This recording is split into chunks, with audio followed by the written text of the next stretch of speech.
గణతంత్ర వేడుకలకు ఉపాధ్యాయులు డుమ్మా కొట్టిన ఘటన అల్లూరి సీతారామరాజు జిల్లాలో చింతలపాలెం మండల పరిషత్ ప్రాథమిక పాఠశాలలో చోటు చేసుకుంది. గతేడాది నవంబర్ నుంచే ఉపాధ్యాయులు పాఠశాలకు రావటం లేదు. అయితే గణతంత్ర వేడుకలకు కూడా ఉపాధ్యాయులు గైర్హాజరు కావటంపై ఆయా గ్రామాల గిరిజనులు ఆగ్రహాన్ని వ్యక్తం చేస్తున్నారు. విధులకు హాజరు కాని ఉపాధ్యాయులపై చర్యలు తీసుకోవాల్సిందిగా నిరసన చేపట్టారు. సింతలపాలెం ఎంపీపీ స్కూల్ కి కొత్త టీచర్ కావాలి. మాకు కొత్త టీచర్ కావాలి. అదే అధికారులందరినీ మేమందరూ అధికారుల్ని ఆదేశాలు జారీ చేయడం జరుగుతుంది. మా కొత్త టీచర్ కావాలి. మా కొత్త టీచర్ కావాలి.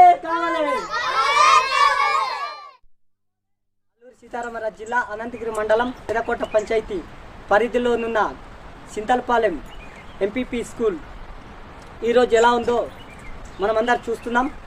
గత 2025 నవంబర్ నుండి టీచర్లు రాని పరిస్థితి. 2025 నుండి నవంబరు చూసుకున్నట్లయితే ఇప్పుడు 2026 జనవరి 26 అంటే దాదాపుగా 3 నెలలు అయిపోతుంది. ఇక్కడ ఒక టీచర్ కానీ మేడం కానీ ఎవరు రాని పరిస్థితి. కాబట్టి పిల్లలందరూ కూడాను మాకు ఉండడం 35 మంది పిల్లలు ఉన్నారు. 35 మంది పిల్లలకు సరైన బోధన లేదు. అంటే టీచర్లు రావట్లేదు. కొత్త టీచరు అధికారులు కొత్త టీచర్ని ఇక్కడ ప్రవేశపెట్టవలసిందిగా అధికారులందరూ కోరుతున్నాం. అదేవిధంగా మాకు ఈ స్కూల్లో 35 మంది పిల్లలు ఉన్నారు. కాబట్టి పిల్లల భవిష్యత్తు కనుమరుగైపోయే పరిస్థితిలో ఉన్నది. కాబట్టి మాకు ఇప్పటికైనా సరే టీచర్ని ప్రొవైడ్ చేసి అదేవిధంగా మా ఎంపీపీ స్కూల్కి భాష వాలంటీర్ కూడా కావాలని మా గ్రామస్తులందరూ ఒకటే కోరుతున్నాం. గ్రామ వాలంటీర్తో పాటు మాకు ఒక పర్మనెంట్ టీచర్ని కూడా ప్రొవైడ్ చేయవలసిందిగా అధికారుల్ని మేమందరూ కూడాను చేతులుంచి నమస్కరిస్తున్నాం. నేను ఎంటీబీ ఎమ్మెల్సీ భాషా వాలంటీర్ అండి. నేను 2021 నుండి పనిచేస్తున్నానండి.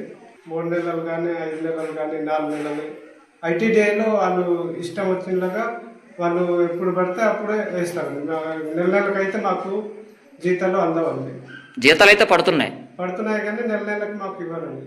అలా కాదండి. మరి ఇప్పుడు మీరు ఇక్కడ విధులు నిర్వహిస్తున్నారా వేలమామిడిలో? అవునండి. అయితే మరి ఇప్పుడు ఇక్కడ ఎంతమంది పిల్లలు ఉన్నారు? 52 మంది పిల్లలు ఉన్నారండి. 52. టీచర్స్ ఎంతమంది? టీచర్స్ మాకు జీపీహెచ్ స్కూల్ అంటే ఎంపీపీ స్కూల్ కాదండి. మాకు సింగిల్ టీచర్ ఎంతమంది పిల్లలు ఉన్నా కానీ మాకు సింగిల్ టీచర్ ఉంటారు. మరి ఇప్పుడు ఇక్కడ టీచర్ లేరు. మరి టీచర్ లేని పక్షాన మరి నేనే అదే పర్మనెంట్ సార్ లాగా మరి ఎంటీబీ ఎమ్మెల్సీ వాలంటీర్ అయినప్పటికీ నేను కంటిన్యూగా టీచర్ టైపు నేను నడిపిస్తున్నానండి పిల్లలకి. టీచర్ గారు ఎన్నాళ్ళు పట్టలేరు ఇక్కడ? టీచరు అదే 4 నెలలు బట్టి సెలవు తీసుకున్నారండి. ఇంకా ఇప్పుడు కూడా హాస్పిటల్లో ఉన్నారు. ఇప్పటికీ మీరే ఇక్కడ విధులు నిర్వహిస్తున్నారా? విధులు మేమే నిర్వహిస్తున్నాం. టీచర్